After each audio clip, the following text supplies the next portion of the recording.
تو اس کو چین آئے ہمارا دل ہو کیوں بے آب ماہی، طلب ہے ان کے در پر ایک سجدہ، طلب ہے ان کے در پر ایک سجدہ، مجھے درکار ہے کب قصر و شاہی، بروز حشر مجھ پر یوں نظر کی، بروز حشر مجھ پر یوں نظر کی، دھلی فرد عمل کی سب سیاہی۔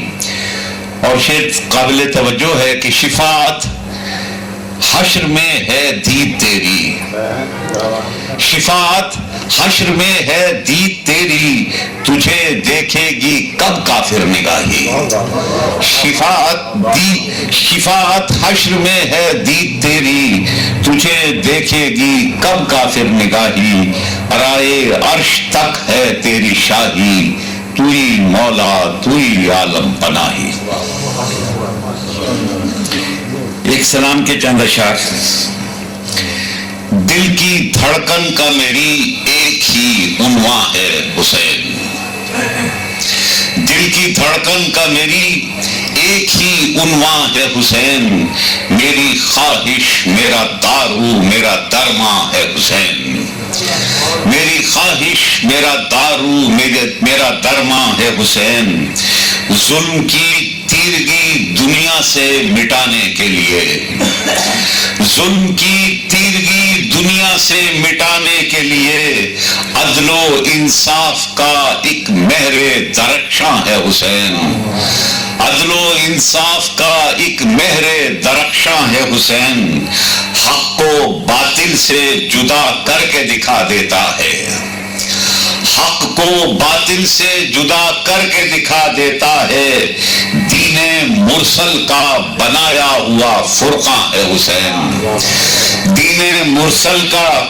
بنایا ہوا فرقاں ہے حسین، اس کے کردار نے منوایا زمانے بھر سے، اس کے کردار نے منوایا زمانے بھر سے، وارث ختم رسول بولتا قرآن ہے حسین، وارث ختم رسول بولتا قرآن ہے حسین، سامنے جو ہے وہی حق اور مقابل باطل، سامنے جو ہے ساتھ جو ہے وہی حق اور مقابل باطل، رب کعبہ کی بنائی ہوئی میزاں ہے حسین، رب کعبہ کی بنائی ہوئی میزاں ہے حسین، جو رگے خون سے تلوار کو فتح کر لے، جو رگے خون سے تلوار کو فتح کر لے، ایک اللہ کا اعجاز ہے برہاں ہے حسین، ایک اللہ کا اعجاز ہے برہاں ہے حسین، آپ کی حرمت و عظمت کا بیان، حرمت و عظمت کا بیان ہو کیسے، آپ کی حرمت و عظمت کا بیان ہو کیسے، آپ کے در کا تو جبریل بھی درباں ہے حسین، آپ کے در کا تو جبریل بھی درباں ہے حسین، ظلم جو تجھ پہ روا رکھا جفاکاروں نے، ظلم جو تجھ پہ روا رکھا جفاکاروں نے، بس اسی ظلم پہ یہ دیدہ گریاں ہے حسین، بس اسی ظلم پہ یہ دیدہ گریاں ہے حسین، جس کی الفت کی بنا دین، جس کے الفت کی بنا دین نہیں ہے کچھ بھی، جس کے الفت کی بنا دین نہیں ہے کچھ بھی، ہو وہ ایقان کے عرفان کے ایمان ہے حسین، دل کی دھڑکن کا میری ایک ہی عنواں ہے حسین، میری خواہش میرا دارو میرا درماں ہے حسین۔ حضرت ایک سلام کے 3 اشعار ہیں، ہر برس پڑھتا ہوں، کوئی 20 برس پہلے لکھے تھے، چوتھا شعر نہیں ہوتا، جو دو جہان میں کل دین کا اثاثہ ہے، جو دو جہان میں کل دین کا اثاثہ ہے، وہ 3 روز سے کرب و بلا میں پیاسا ہے، جو دو جہان کا کل دین میں اثاثہ ہے، وہ 3 روز سے کرب و بلا میں پیاسا ہے، نبی کی آل ترستی ہے بوند پانی کو، نبی کی آل ترستی ہے بوند پانی کو، یہ اور بات کہ دریا قریب بہتا ہے، یہ اور بات کہ دریا قریب بہتا ہے۔ اور یہ جو شعر ہے جس سے آگے نہیں چلتا وہ ہے کہ اسے لعینوں نے یہ کہہ کے نیزہ مارا ہے، اسے لعینوں نے یہ کہہ کے نیزہ مارا ہے، علی کا پوتا ہے بالکل رسول جیسا ہے۔ شہدائے کربلا کے لیے فاتحہ اور اسیران کربلا کے لیے۔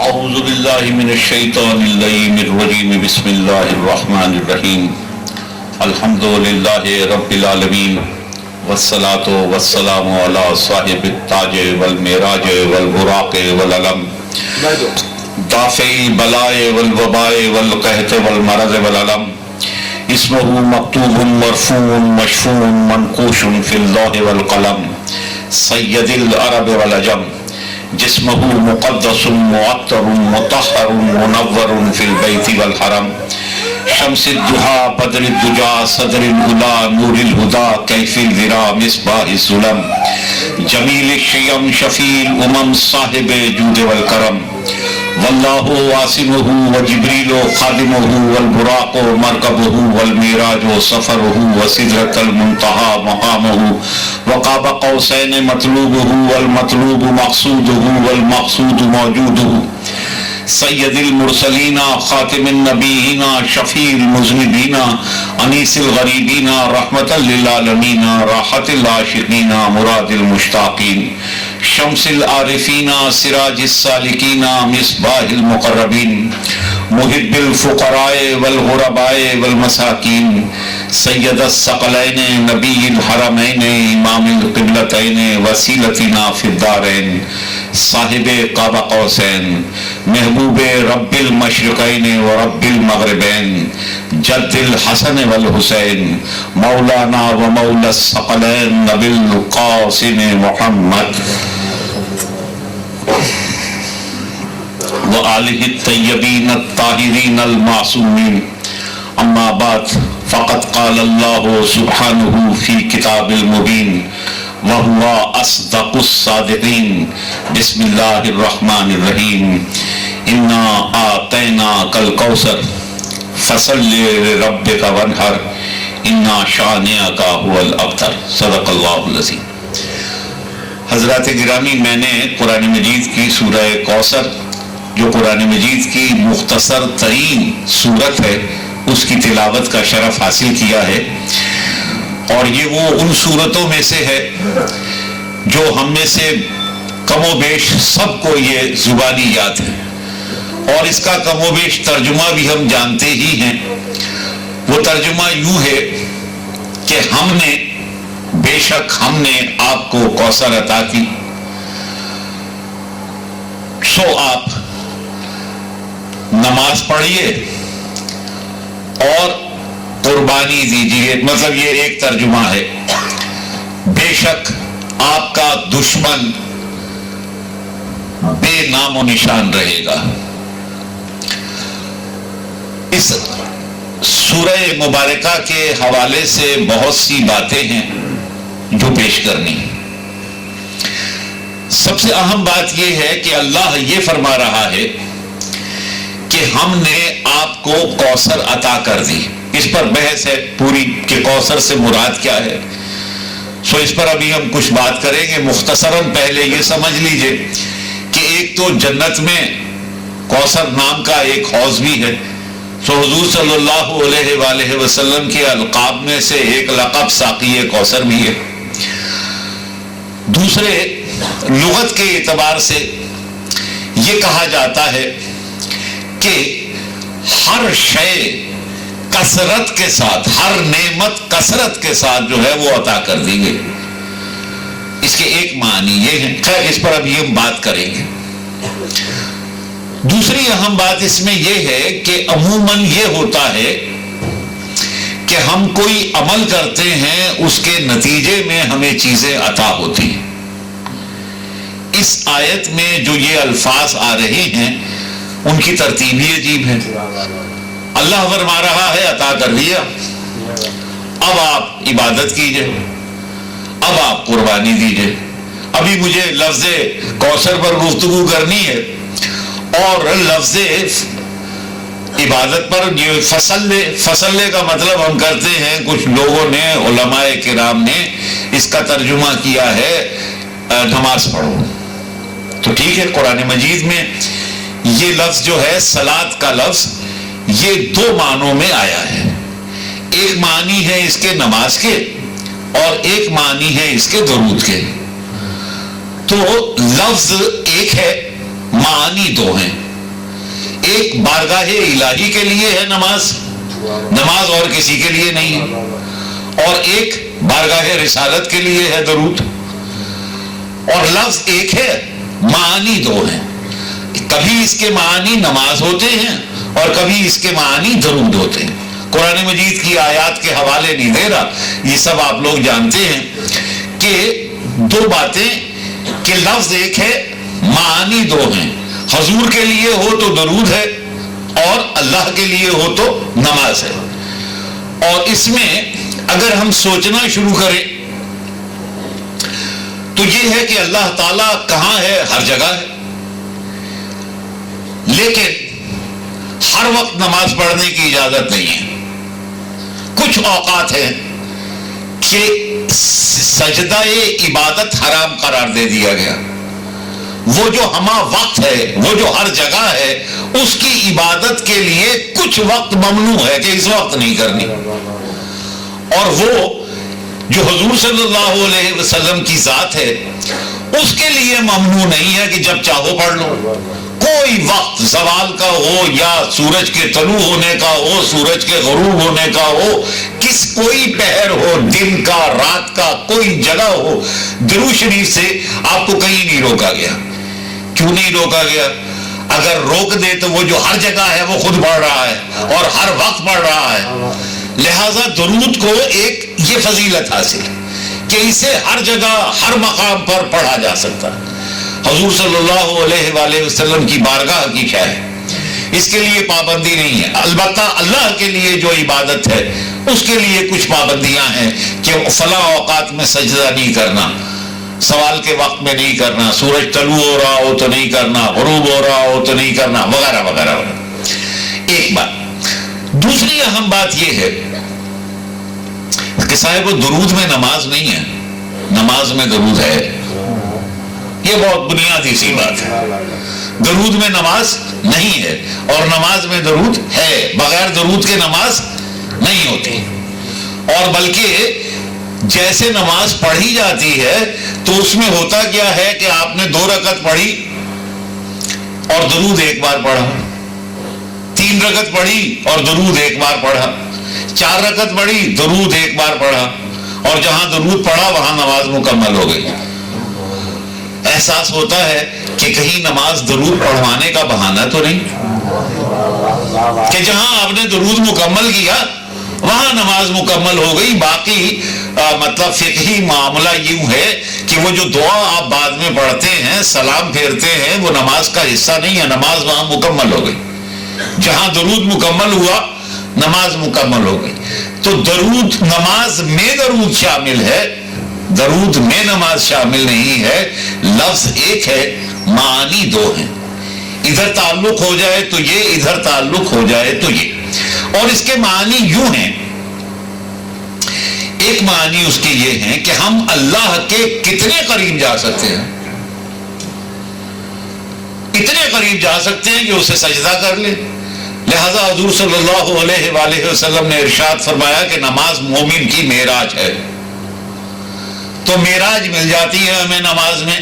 ہماری اوقات اتنی ہی ہے اور یہ بہت بڑی اوقات ہے ہمارے حوالے سے, اور یہ بھی حضور صلی اللہ علیہ وآلہ وسلم کی عطا کردہ ہے کہ ہم مطلب نماز کے نتیجے میں اللہ سے قرب حاصل کر لیتے ہیں. اور جب ہم بارگاہ رسالت میں درود پڑھتے ہیں تو بس وہ ہمیں دیکھ لیتے ہیں, یہی مطلب ہماری موج ہے. انہوں نے فرمایا جو شخص میری بارگاہ میں درود بھیجتا ہے وہ درود مجھ تک پہنچایا جاتا ہے, میں اس شخص کو دیکھتا ہوں, اس کی شکل پہچانتا ہوں. اور اگلا جملہ ہے شفاعت کا بھی وعدہ ہے. شفاعت کا وعدہ نماز پر نہیں ہے, شفاعت کا وعدہ درود پر ہے. ٹھیک ہے, خیر مطلب یہ ایک لفظ معنی دو. تو کئی اوقات ایسا ہوتا ہے کہ میں مطلب زیادہ سنبھال کر بولتا ہوں کہ یہاں مجمع میں میری بات کے اور معنی بھی لیے جا سکتے ہیں, اس لیے بہت سمجھ کر بولنا پڑتا ہے. تو کئی اوقات ایسا ہوتا ہے کہ ہم یہ کہتے ہیں کہ مثلا قرآن ہے, مثلا حضور کی ذات ہے, تو قرآن ہدایت ہے, حضور کی ذات بھی ہدایت ہے. قرآن رحمت ہے, حضور کی ذات بھی رحمت ہے. ٹھیک ہے, قرآن حروف میں ہے, حضور جو ہے بجسم و جاں ہیں. تو اس کو ہم نے ایسے بھی کہہ دیا کہ یہ اوقات کہ لفظ دو ہیں, معنی ایک ہے. ایک بولتا قرآن ہے, ایک قرآن ساکت ہے, ایک قرآن ناطق ہے.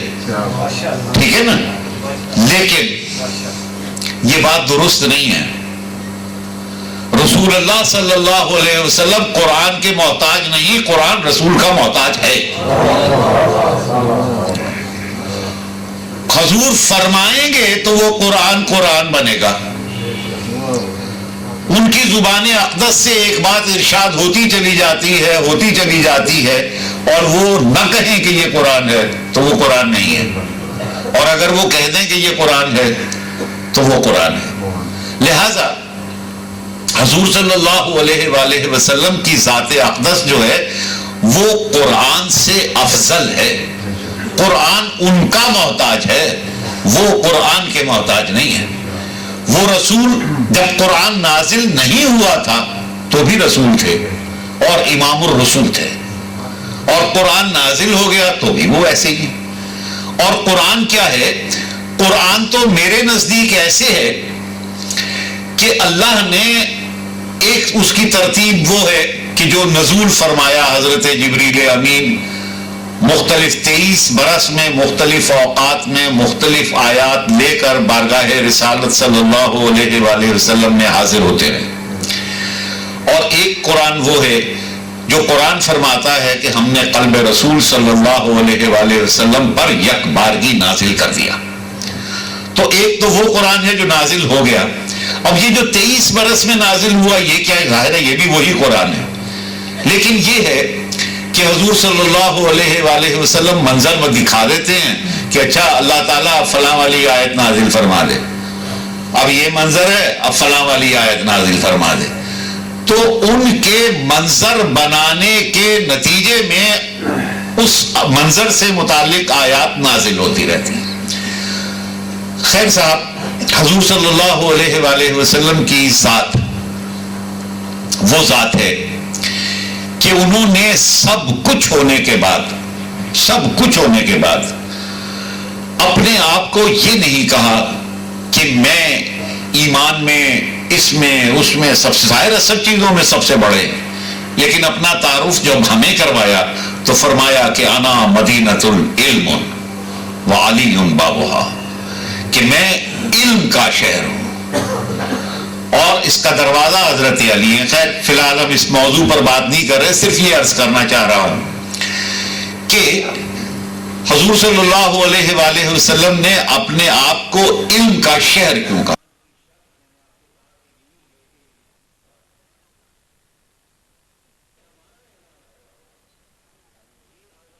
اور اپنے بدترین دشمن کو ابو جہل کیوں کہا؟ ابو الکفر کہتے تھے, ابو الکفر نہیں کہا, ابو جہل کہا. ابو جہل کب کہا؟ ابو جہل اس وقت کہا کہ ظاہر ہے کہ بہت سے لوگ ہیں جو حضور صلی اللہ علیہ وآلہ وسلم پر ایمان نہیں لائے اس زمانے میں، لیکن ابو جہل تب بنا جب اس نے حضور صلی اللہ علیہ وآلہ وسلم سے یہ کہا. پہلے تو اس نے لوگوں سے کہا کہ یہ جادوگر ہے، نعوذ باللہ من ذالک، اور جادو جو ہے زمین کی چیزوں پر چلتا ہے، آسمان کی چیزوں پر نہیں چلتا، لہذا ان سے مطالبہ کیا جائے کہ یہ آسمان پر کوئی اپنا کرشمہ دکھائیں. سو وہ شق القمر کا واقعہ ہے. آخری بات یہ ہے کہ ایک مرتبہ اسے اعتبار نہیں آتا تھا، لوگوں کی نفسیات پر اعتبار نہیں ہے کہ لوگ چھوٹے لوگ ہیں یہ ان کے جادو میں آ جاتے ہیں. پھر اس نے یہ کیا کہ حضور صلی اللہ علیہ وآلہ وسلم کی بارگاہ میں آیا، اپنی ہاتھ میں کچھ کنکریاں رکھی اور اپنے ہاتھ میں لے کر آیا.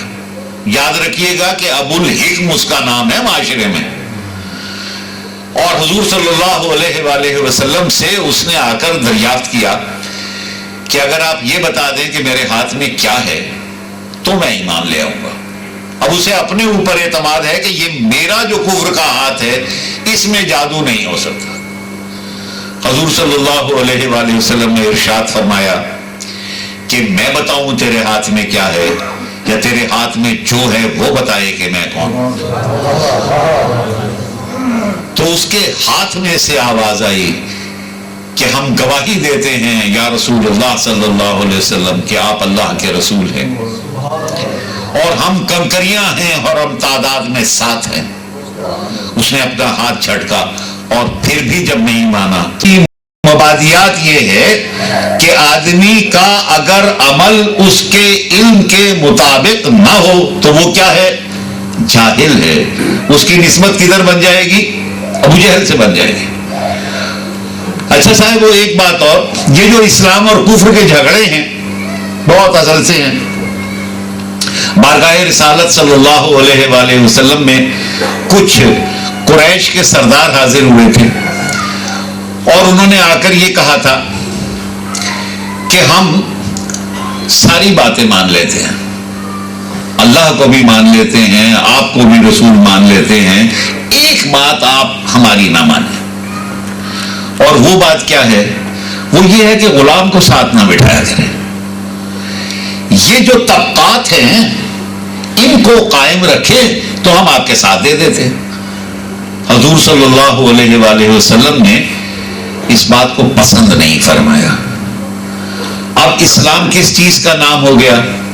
اسلام نام ہوا اس بات کا کہ آدمی کی پہچان رنگ کی بنیاد پر، نسل کی بنیاد پر، زبان کی بنیاد پر، دولت کی بنیاد پر نہیں ہوگی. اگر اس میں چھوٹا بڑائی کا کوئی حوالہ آئے گا تو وہ آئے گا تقوی کی بنیاد پر.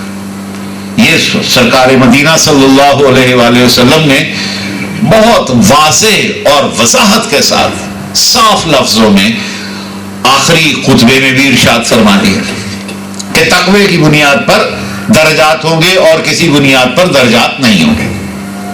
خیر ہم بات کر رہے تھے آئے کوثر پر. تو سورہ کوثر میں اللہ تعالیٰ یہ فرما رہا ہے کہ آپ اللہ کی عبادت کیجئے، نماز پڑھیے، عبادت کیجئے اور قربانی دیجئے. اچھا، اس قربانی کے لیے بھی بہت سے معاملات ہیں. میں ابھی لغت دیکھ کر آ رہا ہوں عربی کی. اس میں ایک معنی اس کے قربانی کے ہیں، ایک معنی اس کے سینے کے ہیں، اور یہ کہتے ہیں کہ نماز میں کھڑے ہوتے ہیں سینہ نکال کر تو اسے بھی ونہر کہتے ہیں. ایک معنی اس کے اونٹ کی قربانی کے ہیں. کچھ مفسرین نے یہاں تک لکھا ہے کہ یہودی جو تھے وہ اونٹ کو ذبح نہیں کیا کرتے تھے، لہذا یہ کہا گیا انہوں نے اس سے مراد یہ لے لی. اس کے ایک معنی یہ ہیں کہ آپ کو جو کچھ عطا کیا گیا ہے علم اور حکمت سے اس پر حاوی ہو جائیں. ونہر کے ایک معنی یہ بھی ہے، لیکن زیادہ تر مفسرین کرام نے اس سے مراد قربانی کے لیے. قربانی سے مراد کیا ہے؟ اب قربانی کی 1000 قسمیں ہیں. ایک قسم وہ ہے قربانی کی ہم کسی جانور کو قربان کرتے ہیں. ایک قربانی کی قسم یہ ہے کہ ہم اپنی ذات کو قربان کرتے تھے. لیکن قربانی کے ایک معنی ایثار کے لیے. ایثار کا مطلب ہوتا ہے نا کہ ہم کسی پر اپنا حق کسی کے لیے چھوڑ دیتے ہیں، یعنی ہمارا جو چیز ہماری ضرورت کی ہے وہ ہم کسی اور کو دے دیتے. دائرہ اسلام میں صورت احوال یوں ہے کہ یہ کہا گیا ہے کہ یا رسول اللہ صلی اللہ علیہ وسلم، لوگ آپ سے پوچھتے ہیں کہ ہم اللہ کے راستے میں کیا خرچ کریں، تو آپ فرما دیجئے قل العفو، جس چیز سے کہ بغیر زندہ رہ سکتے ہو اسے اللہ کے راستے میں دے دو. جو چیز نظر انداز کر سکتے ہو وہ اللہ کے راستے میں دے دو، یعنی زائد چیز پاس رکھنی نہیں. ایک جگہ قرآن مجید میں یہ ارشاد فرمایا ہے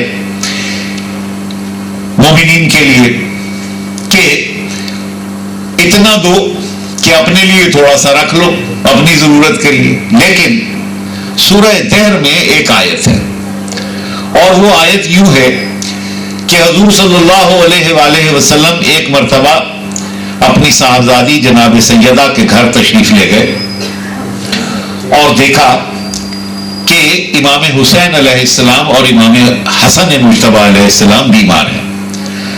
حضور صلی اللہ علیہ وآلہ وسلم نے فرمایا جناب سیدہ سے اور جناب علی مرتضیٰ سے، فرمایا کہ تم نیت کر لو کہ 3 مسلسل روزے رکھو، تو اللہ تعالیٰ اس نیت پر شفا دے دے گا. جب یہ صحت یاب ہو جائیں تو روزے رکھ لینا. انہوں نے نیت کر لی، یہ صحت یاب ہو گئے. اب جب روزے رکھنے کی باری آئی تو جناب سیدہ اور جناب علی مرتضیٰ نے تو منت کی مانی ہی تھی. ان کے ساتھ جناب حسن مجتبی علیہ السلام، جناب امام حسین علیہ السلام جو بہت چھوٹے ہیں، اور جناب فضہ، ان 5 نے روزے رکھے. اور ہوا یہ کہ جب افطار کا وقت تھا تو کسی سائل نے آواز دی کہ بھوکا ہوں، یتیم ہوں. سب نے اپنی اپنی روٹی اسے دے دی اور پانی پر افطار کیا، روزہ رکھ لیا. پھر اور اگلے روزے پر ایک مسکین نے آواز دے دی عین افطار کے وقت کہ میں مسکین ہوں اور بھوکا ہوں. پھر سب نے اپنی اپنی روٹی دے دی. اور قرآن مجید میں ہے کہ تیسرے روز ایک اسیر نے آواز دی. اسیر کا مطلب ہے قیدی، اور قیدی کا مطلب ہے کہ مسلم معاشرے میں مسلمان قیدی نہیں ہوتا، اس کا مطلب ہے کہ وہ غیر مسلم ہے. تو اس غیر مسلم نے آواز دی کہ میں بھوکا ہوں. پھر سب نے اپنی اپنی روٹی اسے دے دی. اور یہ بات جو ہے اس پر قرآن مجید کی آیت نازل ہو گئی کہ کیسے عجیب لوگ ہیں، کتنے بڑے لوگ ہیں یہ لوگ جو اپنی روٹی جو ہے وہ اس طرح مسکین اور یتیم اور اسیر کو دے دیتے ہیں. میں اصل میں ایثار کی کچھ باتیں بتانا چاہ رہا ہوں کہ قربانی کی اقسام کیا کیا ہو سکتی ہیں، اور اس میں قربانی دیتے ہوئے یہ بھی نہیں دیکھا جاتا کئی اوقات کہ جس کے لیے ایثار کیا جا رہا ہے وہ مسلمان بھی ہے کہ نہیں. یہ نہیں دیکھا جاتا کہ وہ ہمیں مانے گا کہ نہیں. ٹھیک ہے، یہ نہیں دیکھا جاتا. بس اللہ کی مخلوق پر ایثار کرتے ہیں. وہ جو ایک بڑا مشہور سا جملہ ہے کہ کسی شخص نے ایک امام سے جا کر عرض کی کہ وہ آدمی فلاں فلاں آدمی جو ہے بہت اچھا آدمی ہے. انہوں نے کہا اس کی اچھائی کیا ہے؟ تو اس نے گزارش کی کہ حضور اس کے پاس جب کچھ نہیں ہوتا تو صبر کرتا ہے، کچھ مل جاتا ہے تو شکر کرتا ہے. تو امام نے فرمایا یہ تو جانور بھی کرتا ہے. اچھا، اب امام کے نقطۂ نظر سے دیکھیں تو یہ تو جانوروں والا عمل ہو گیا، اور میں نے اپنے گریبان میں منہ ڈالا تو مجھے پتا چلا میں جانور بھی نہیں رہا. ہم وہ لوگ ہیں کہ نہیں ملتا تو شکایت کرتے ہیں، مل جاتا ہے تو اتراتے ہیں. ہے نا, ہم تو یہی کرتے ہیں, میں اپنی بات کر رہا ہوں, آپ لوگوں کی نہیں کر رہا. نہیں ملتا تو شکایت کرتے ہیں, مل جائے تو اتراتے ہیں. اس نے گھبرا کر پوچھا کہ مولا آپ کیا کرتے ہیں؟ فرمایا کہ نہ ملے تو شکر کرتے ہیں, مل جائے تو ایثار کر دیتے ہیں. تو مطلب ان کی جو صورتیں ہیں ونہر کی وہ مختلف ہیں. یہ جو جان دے دینا ہے یہ بھی ایک ونہر ہے. راستے اللہ کی راہ میں جانور کو دے دینا یہ تو ایک بہت چھوٹی سی چیز ہے. اپنی کسی خواہش کو روک کر کسی کی خواہش کو پورا کر دینا یہ اس سے بڑی بات ہے. اور پھر یہ کہ اپنی جان کا نذرانہ پیش کر دینا یہ ظاہر ہے آخری بات, آخری منزل ہے. تو ونہر اللہ یہ فرما رہا ہے کہ اللہ کی عبادت کیجیے اور قربانی دیجیے, لیکن یہ اللہ کی عبادت کرنے کے نتیجے میں یا قربانی دینے کے نتیجے میں آپ کو کوثر نہیں مل رہی. کوثر تو ویسے ہی مل رہی ہے, کوثر تو ہم نے دے دی. ہم نے, اللہ فرما رہا ہے کہ ہم نے آپ کو کوثر دے دی. اچھا اب اس کوثر کے میں نے آپ سے کہا کہ ایک معنی یہ ہوئے کہ خیر کثیر ہے کوثر, تو ٹھیک ہے خیر کثیر ہے. اب میں جب قرآن مجید کی تفسیر پڑھتا ہوں تو اس میں تمام علماء کرام نے, مفسرین کرام نے یہ لکھا ہے کہ یہ آیت جب نازل ہوئی اس کی وجہ نزول جو ان کی سمجھ میں ہے وہ یہ ہے کہ حضور صلی اللہ علیہ وآلہ وسلم کے صاحبزادے کا انتقال ہو چکا اور حضور صلی اللہ علیہ وآلہ وسلم کو کفار نعوذ باللہ من ذالک ابتر کہہ رہے ہیں کہ اب ان کا نام لینے والا کوئی نہیں رہے گا کیونکہ ان کی تو اولاد ہی نہیں ہے. اب اس کے معنی یہ ہوں گے کہ اللہ فرما رہا ہے کہ ہم تو اولاد دے رہے ہیں, ابتر آپ نہیں ہیں. ابتر کون ہے؟ جو آپ کے مقابل آئے گا, جو آپ کا دشمن ہوگا. بالکل لفظ یہی ہے, جو آپ کا دشمن ہوگا وہ ابتر ہوگا. اور اللہ نے دیا کیا؟ ایک بیٹی. سو ابتر کا جواب کیا ہوا؟ جناب سیدہ. وہ جو جناب سیدہ ہیں وہ کوثر ہیں, وہ کوثر ہیں. اب اللہ یہ فرما رہا ہے کہ جو اولاد ہوتی ہے اس سے نام چلتا ہے, تو رسول اللہ کا نام چل رہا ہے, چلتا رہے گا ہمیشہ. قیامت, قیامت کے بعد جنت, بس ہمیں نہیں پتا کب تک, جب تک بھی کوئی شے ہے حضور صلی اللہ علیہ وآلہ وسلم کا نام رہے گا. اور اس نام کو اللہ فرما رہا ہے وَرَفَعْنَا لَكَ ذِكْرَكَ, ہم نے آپ کے نام کو آپ کی خاطر یا رسول اللہ صلی اللہ علیہ وسلم بلند کر دیا. اللہ کا مسئلہ حضور صلی اللہ علیہ وآلہ وسلم کی خاطرداری ہے. فرما رہا ہے کہ آپ کی خاطر آپ کے ذکر کو بلند کر دیا ہے. عمومی مزاج یہ ہے کہ ذکر بلند ہوتا ہے اولاد سے, عمومی مزاج یہ ہے جیسے کہ سب جانتے ہیں, اور کفار نے یہ تانا بھی دیا ہے. تو اگر حضور کا ذکر بلند ہو رہا ہے اور ہوتا رہے گا اس نقطۂ نظر سے دیکھیں تو یہ کس کا فیض ہے؟ جناب سیدہ کا, حضور صلی اللہ علیہ وآلہ وسلم کی. اور ان کے مقابل جو آئے گا وہ ابتر ہو جائے گا. حضور صلی اللہ علیہ وآلہ وسلم کے مقابل جو آئے گا اس کا نام لیوا نہیں رہے گا, اس کا نام داخل دشنام ہو جائے گا, اس کا نام برے لفظوں میں رہے گا, اچھے لفظوں میں نہیں رہے گا. اور اگر کوئی اس کی مطلب قرآن فرما رہا ہے, میں تو مطلب ذرا سا ایک شوق جملہ بول دوں اگر آپ اجازت دیں. قرآن فرما رہا ہے کہ اس کی اولاد نہیں ہوگی, اگر ہے تو نہیں ہے. قرآن فرما رہا ہے, اگر بظاہر ہے تو بھی نہیں ہے. حقیقتاً قرآن کا فیصلہ ہے, لہذا ہم تو یہی ایمان رکھتے ہیں جو ان سے ٹکرائے گا وہ ابتر ہو جائے گا. اور ان کا جو ذکر ہے وہ جناب سیدہ کے حوالے سے موجود رہے گا اور ہمیشہ رہے گا اور بلند ہوتا چلا جائے گا.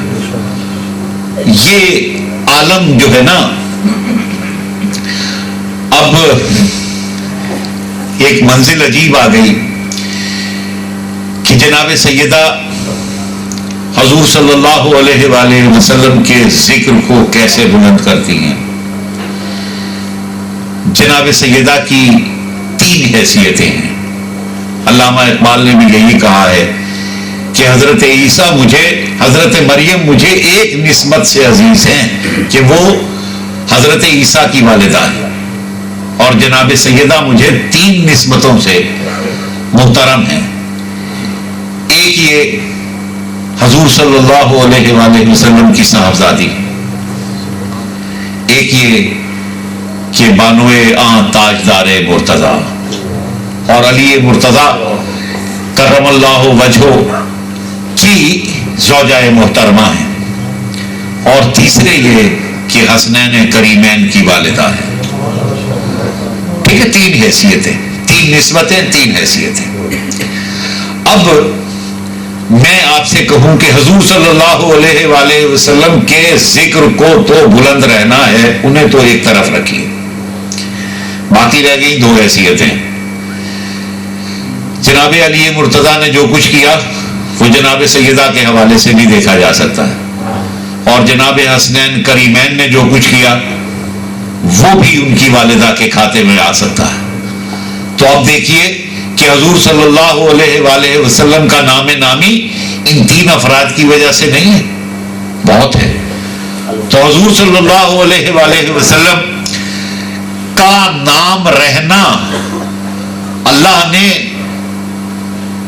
قدرت جو ہے نا، وہ اللہ کی قدرت بھی عجیب ہے۔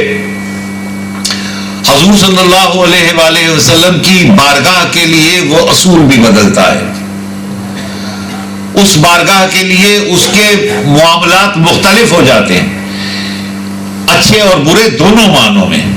جیسے میں نے آپ سے عرض کیا تھا کہ اللہ تعالیٰ جو بہت با اخلاق ہے اور ہمیں یہ مشورہ دیتا ہے کہ ان کے جھوٹے خداؤں کو بھی برا نہ کہنا، لیکن حضور صلی اللہ علیہ وآلہ وسلم کی ایک شخص نے گستاخی کی تو اس نے 8 گالیاں دے دی، میں پہلے بھی بتا چکا ہوں، اس میں حرام زادہ تک کہہ دیا، اسے سب اصول بھول گیا، بارگاہ رسالت ہے، آواز اونچی ہوئی نہیں، تحبط اعمالکم، اعمال منہ پر دے ماروں گا تمہارے، اور تمہیں اس کا شعور بھی نہیں ہوگا۔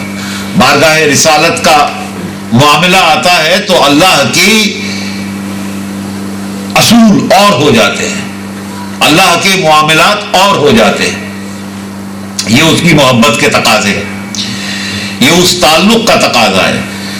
تو جہاں اس نے ساری کائنات کے نام کو یہ بتایا کہ بیٹے سے چلے گی، وہاں حضور کے لیے کہا نہیں، کچھ اور کر کے دکھاتا ہوں۔ ٹھیک ہے، وہ کسی شخص کے 1000 بیٹے صحیح، اور ایک طرف ایک سیدہ، اور قرآن مجید فرما رہا ہے کہ آپ کو ہم نے کوثر عطا کر دی۔ اب جسے قرآن کو اثر کہہ دے اس کے لیے تو پوری کائنات چھوٹی ہو گئی، کسی کو پوری کائنات مل جائے تو وہ چھوٹی چیز ہے، کوثر مل جائے وہ بہت بڑی چیز ہے۔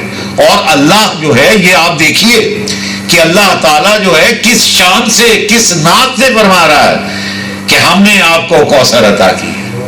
کوئی ایسی شے ہے، کوئی ایسا تحفہ ہے جس پر اللہ بھی ناز کر رہا ہے، اور اس کے بعد کہہ رہا ہے کہ ہاں یہ ہم نے چونکہ آپ کو عطا کی ہے، اس لیے آپ عبادت کیجئے اور آپ قربانی دیجئے۔ عطا کا تعلق قربانی سے نہیں ہے، قربانی کا تعلق دشمن کے ابتر ہو جانے سے ہے۔ جو نقصان پہنچانے کی کوشش کرے گا وہ حضور سے قربانی طلب کر رہا ہوگا نا، گستاخی کر کے، غلط کام کر کے، اور اگر ان کے مطلب پریشان ہونا، مزاج میں پریشانی آنا تو بہت دور کی بات ہے، بخدائے ذوالجلال والاکرام ماتھے پر بل پڑ جائے کسی کی وجہ سے تو وہ ابتر ہو جائے گا۔ بہت ذمہ داری سے بات کر رہا ہوں، اگر ان کے ماتھے پر کسی کی وجہ سے بل پڑ جائے تو خدا اسے ابتر کرے ہی کرے، یہ ممکن نہیں ہے کہ وہ رہ جائے اس کا نام و نشان کائنات میں۔ تو حضور صلی اللہ علیہ وآلہ وسلم کے معاملات میں عجیب معاملہ ہے کہ اللہ تعالیٰ لفظ بھی وہ استعمال نہیں کرتا بیشتر اوقات کہ تمام انبیاء کرام علیہم السلام کی ازواج مطہرات کے لیے اس نے لفظ اہل بیت کا استعمال کیا. حضور صلی اللہ علیہ وآلہ وسلم کی ازواج مطہرات امہات المومنین کے لیے قرآن مجید میں یا نساء النبی کا لفظ استعمال کیا، اے نبی کی عورتوں. ترجمہ اس کا یہ بنتا ہے وہ امہات المومنین ہیں، حضور صلی اللہ علیہ وآلہ وسلم کی ازواج ہیں، ہماری مائیں ہیں، تمام مومنین کی مائیں ہیں، لیکن ان کے لیے اس نے وہ لفظ استعمال نہیں کیا جو دوسرے انبیاء کی ازواج کے لیے استعمال کرتا. جس طرح دوسرے انبیاء کو آواز دیتا ہے ویسے آواز بھی نہیں دی. وہ علیحدہ رکھنا چاہتا ہے، بتانا چاہتا ہے کہ کائنات سے میرے لیے یہ ذات جو ہے یہ بہت مختلف ہے. وہ جو میرے چنیدہ افراد ہیں ان میں بھی اس کی حیثیت بہت مختلف ہے. اور اس ذات کو جب اس نے ایک تحفہ دیا تو اس تحفے پر ناز کرتے ہوئے کہا کہ ہم نے آپ کو کوثر عطا کی. اور وہ جو کوثر ہے، ایک بات یہ ہے، بہت عجیب بات ہے کہ حضور صلی اللہ علیہ وآلہ وسلم تو جو قربانیاں دیں گے، جو ایثار کریں گے، جو انہوں نے ایثار کیا، جو قربانیاں دیں، جو چیزیں تحمل سے برداشت کی، وہ تو اپنی جگہ ہے. لیکن اس کوثر نے بھی تو بہت قربانیاں دی، اس کوثر کی ذریت نے بھی تو بہت قربانیاں دی. یہ جو کوثر ہے یہ خود قربانیاں دے رہی ہے. یہ حضور صلی اللہ علیہ وآلہ وسلم سے اتصال کا نتیجہ ہے. حضور صلی اللہ علیہ وآلہ وسلم نے ایک بحث ہوتی ہے، بہت سارے لوگ کرتے ہیں، آج میں ایک جملہ بول کر آگے نکل جاؤں گا کہ ہم ذکر حسین کرتے ہیں تو بھائی کیوں کرتے ہو. سو میں ایک بات عرض کرنا چاہ رہا ہوں، ایک جملہ ہے صرف مختصر سا. احادیث میں ہے کہ ایک مرتبہ حضور صلی اللہ علیہ وآلہ وسلم اپنے کمرے میں تشریف فرما تھے، اور یوں ہوا کہ حضور صلی اللہ علیہ وآلہ وسلم کے کمرے سے، حجرہ مبارک سے حضور صلی اللہ علیہ وآلہ وسلم کے گریے کی آواز آئی. اور پھر حضور صلی اللہ علیہ وآلہ وسلم نے بتایا کہ جبریل علیہ السلام حاضر ہوئے تھے اور انہوں نے بتایا ہے کہ کربلا میں میرے حسین کے ساتھ یہ ہوگا. جب حضور صلی اللہ علیہ وآلہ وسلم فرما رہے تھے تو یہ بات سن کر بالخصوص جناب سیدہ نے گریہ کیا. میں زیادہ تفصیل میں نہیں جا رہا، صرف دو جملے. جب حضور سن رہے تھے اور حضور فرما رہے تھے تو ذکر حسین سننا بھی سنت ہے، کرنا بھی سنت ہے. مجھے تو صرف اتنی سی ایک جملہ کہنا. تو ذکر حسین سننا بھی سنت ہے، ذکر حسین کرنا بھی سنت ہے، اور ہم اسی سنت کی پیروی میں کر رہے ہیں. حضور صلی اللہ علیہ وآلہ وسلم نے یہ ذکر کیا بھی، یہ ذکر سنا بھی، حضرت جبریل سے سنا اور اہل بیت اطہار کو سنایا. اور یہ وہ ذکر ہے کہ امام حسین علیہ السلام کو یہ ذکر بتا دیا گیا، تفاصیل بتا دی گئیں. اور امام حسین علیہ السلام کو امام الشہداء کہتے ہیں نا، تو انہیں امام الشہداء کہنے کی ایک وجہ یہ ہے، میں عام سے شہید کی بات کر رہا ہوں، کہ یہ جو ہم عام لوگ شہید ہو جاتے تو کیا ہوتا ہے کہ ہمیں ایک موقع ملا، ایک لمحہ ملا، اس لمحے میں ہم نے فیصلہ کیا اور ہم شہید ہو گئے. تو ظاہر ہے شہادت پھر بھی بہت بڑی عظمت کی بات ہے، اس طرح بھی مل جائے تو عظمت کی بات ہے. لیکن امام حسین علیہ السلام کی شہادت ایسی شہادت نہیں ہے، وہ بچپن سے لے کر شہادت تک انتظار شہادت میں ہے. بچپن سے جب سے حضور صلی اللہ علیہ وآلہ وسلم سے سنا ہے تو تربیت بھی اسی شہادت کی کروائی جا رہی ہے اور وہ انتظار بھی اسی شہادت کا کر رہے ہیں. اور اتنے برس انتظار کرنا. اس تربیت حضور صلی اللہ علیہ وآلہ وسلم نے تربیت فرمائی, جناب سیدہ نے تربیت فرمائی, جناب علی مرتضیٰ نے تربیت فرمائی, جناب امام حسن مجتبیٰ علیہ السلام نے تربیت فرمائی. سب تربیت کر رہے ہیں. کس چیز کے لیے؟ اس شہادت کے لیے, اس کربلا کے لیے جو 61 ہجری میں ہونی ہے.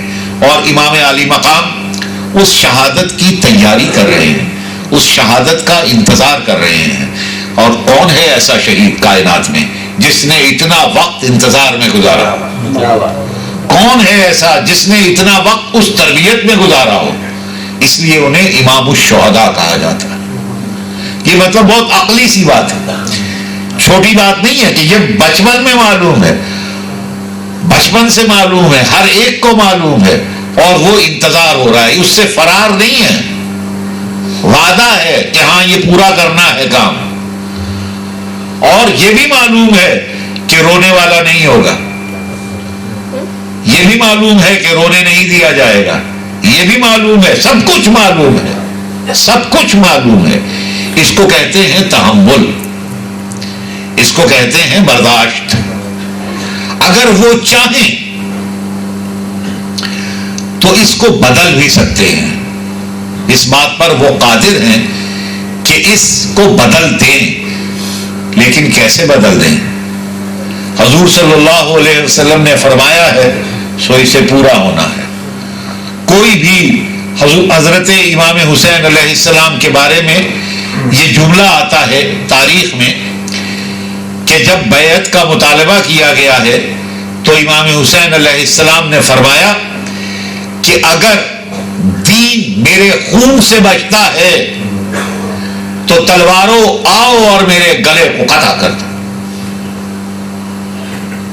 میرے نانا کا دین اگر اس سے بچتا ہے تو.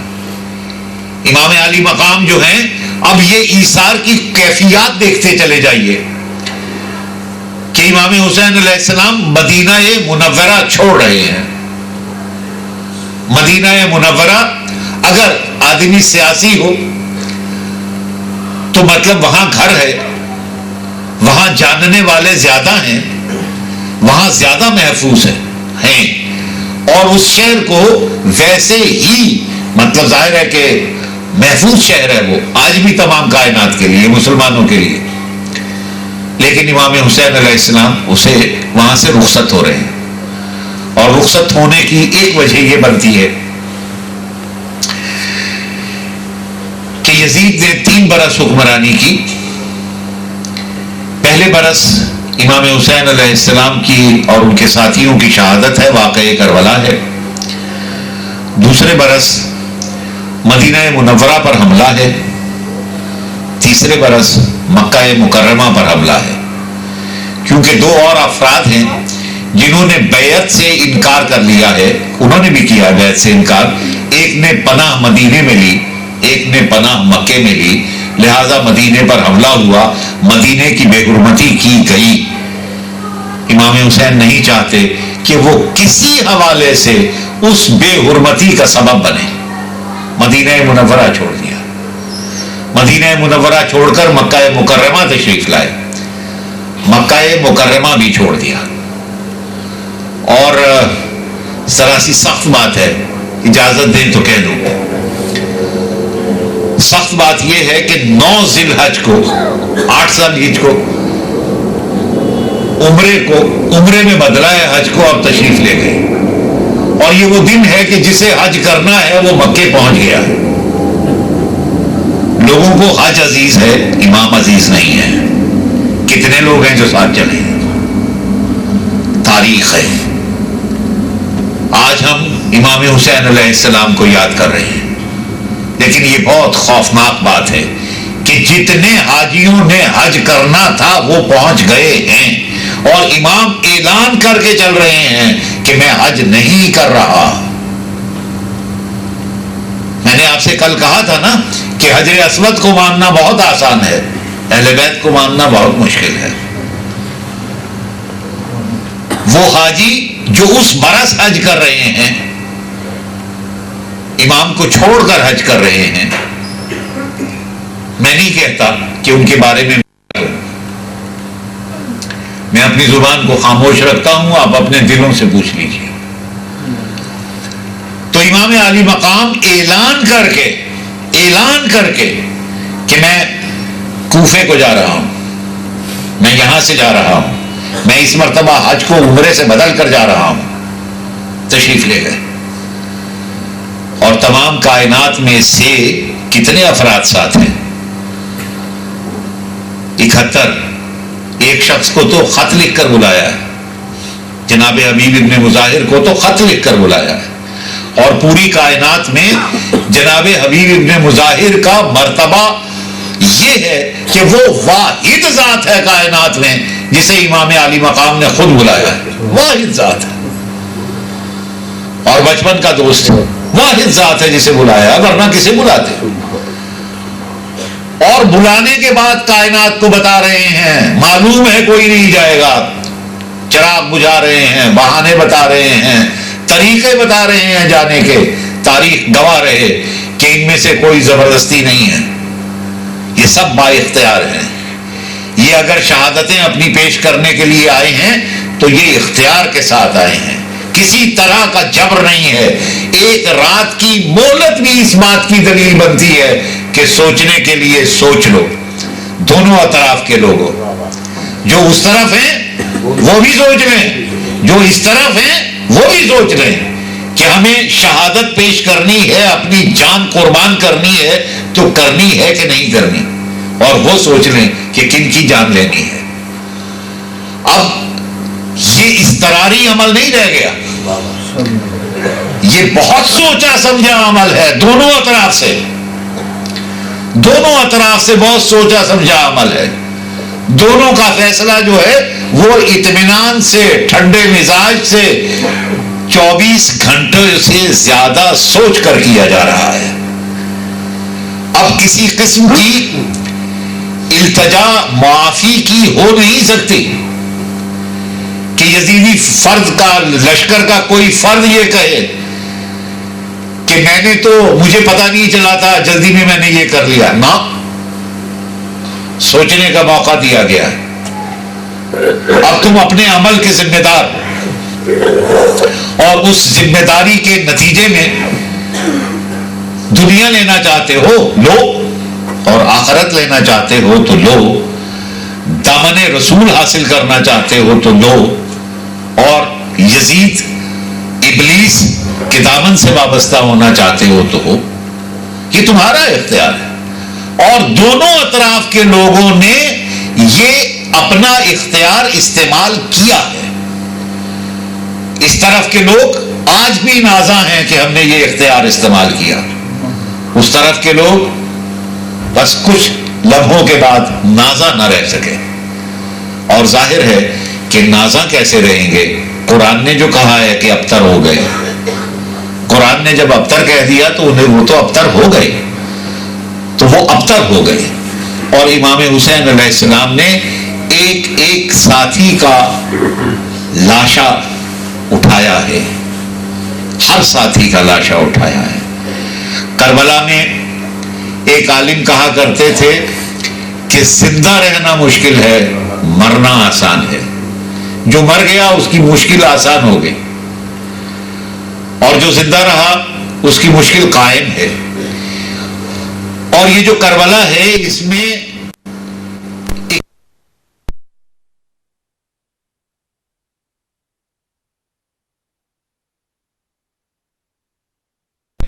وہ کون ہے؟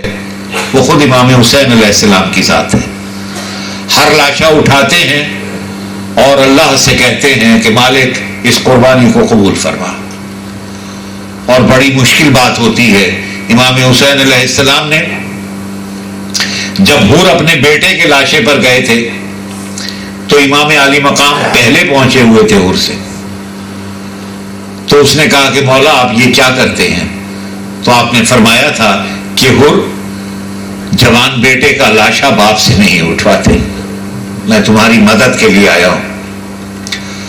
اور امام نے اپنے دوستوں کے، اپنے عزیزوں کے، اپنے بھانجوں کے، اپنے بھتیجوں کے، اپنے بھائیوں کے لاشیں خود اٹھائے ہیں۔ وہ کتنی طاقت ہے امام حسین علیہ السلام میں فی الحال تو اس طاقت کی بات نہیں کر رہا جو اندر ہے، اس طاقت کی بات کر رہا ہوں جو جسم میں ہے. کتنی طاقت ہے مولا میں کہ 71 لاشیں، 3 دن کی پیاس. 71 لاشوں کا مطلب 71 جنگیں بھی ہیں.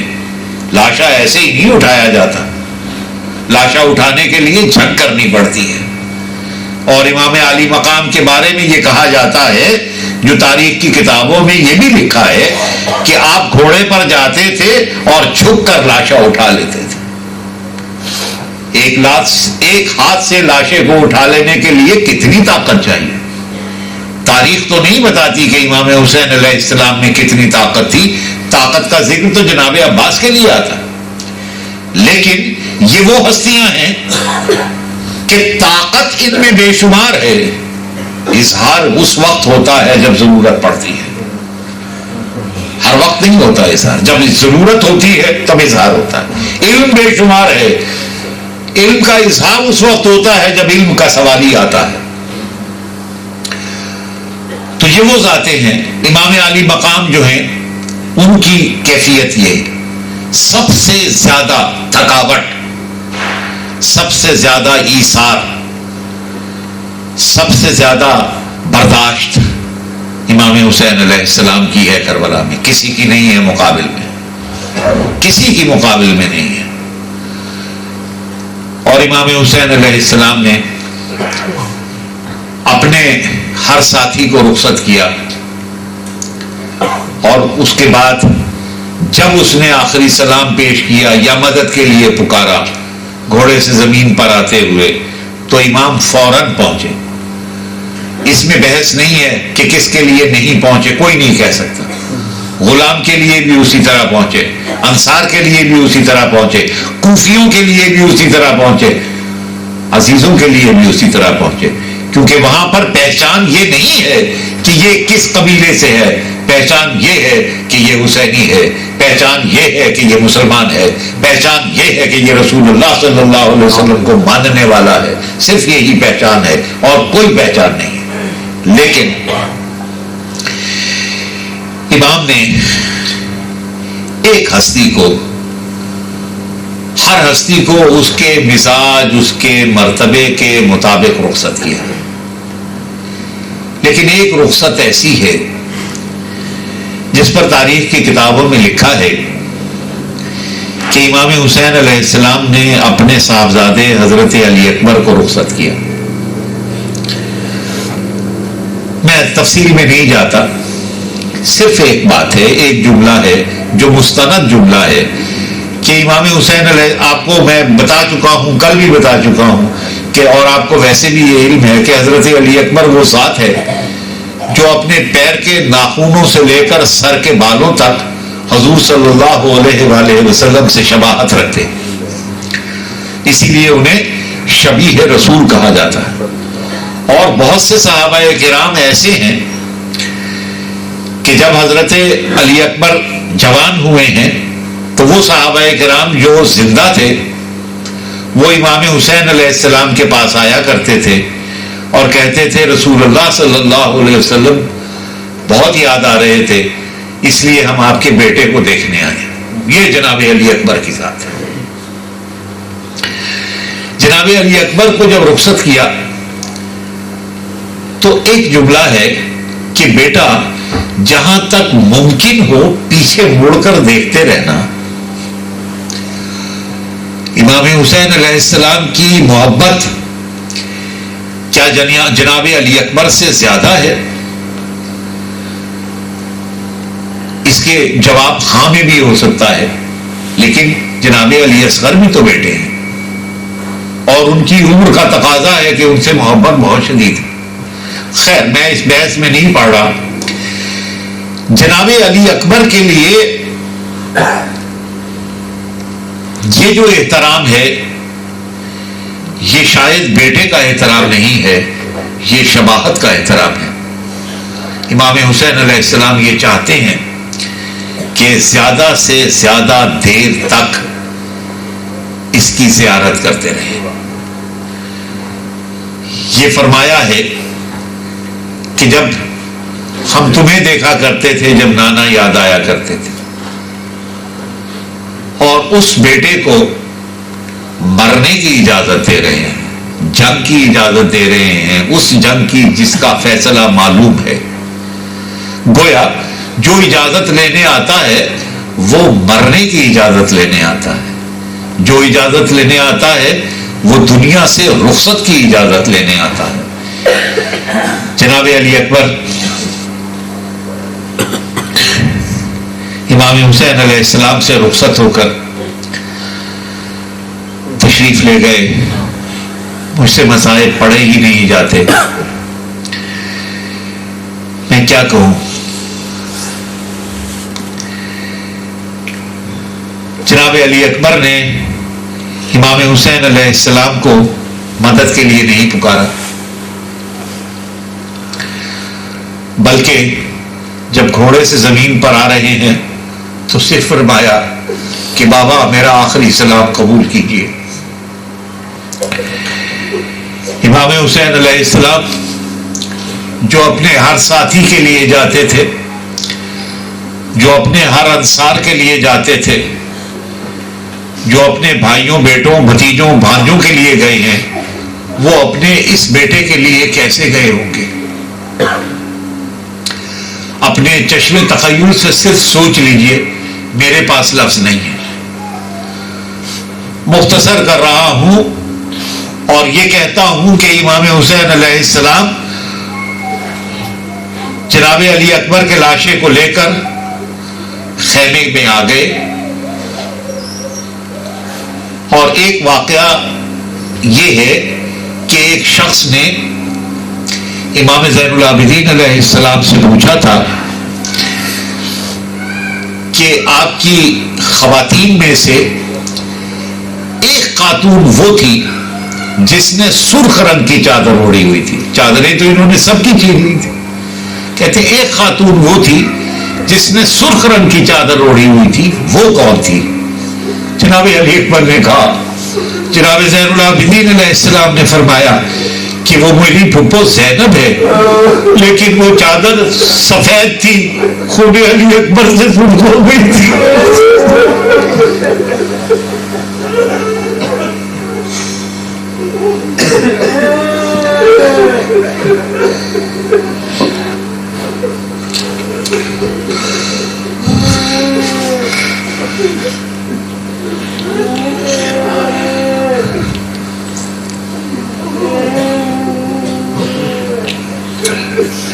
وہ لوگ جن کی نظر محض ظاہر پر ہوتی ہے، انہوں نے رسول کی ظاہری شباہت کی بھی پرواہ نہیں کی۔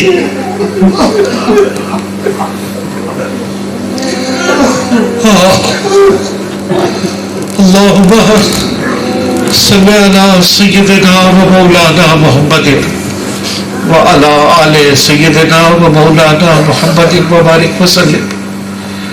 رب معبود کوئی بات غلط ہو گئی ہو تو معاف فرما دے، رب معبود ہماری حاضری کو قبول فرما، رب معبود حضور صلی اللہ علیہ وآلہ وسلم اور شہداء کربلا اور اسیران کربلا کے صدقے میں ہماری جسمانی، قلبی، روحانی، گھریلو، معاشی، آئلی، قومی، ملی مشکلات کو آسان فرما دے، ان مشکلوں کو دور کر دے۔ رب معبود پاکستان کو اس کے اندرونی اور بیرونی دشمنوں سے محفوظ رکھ۔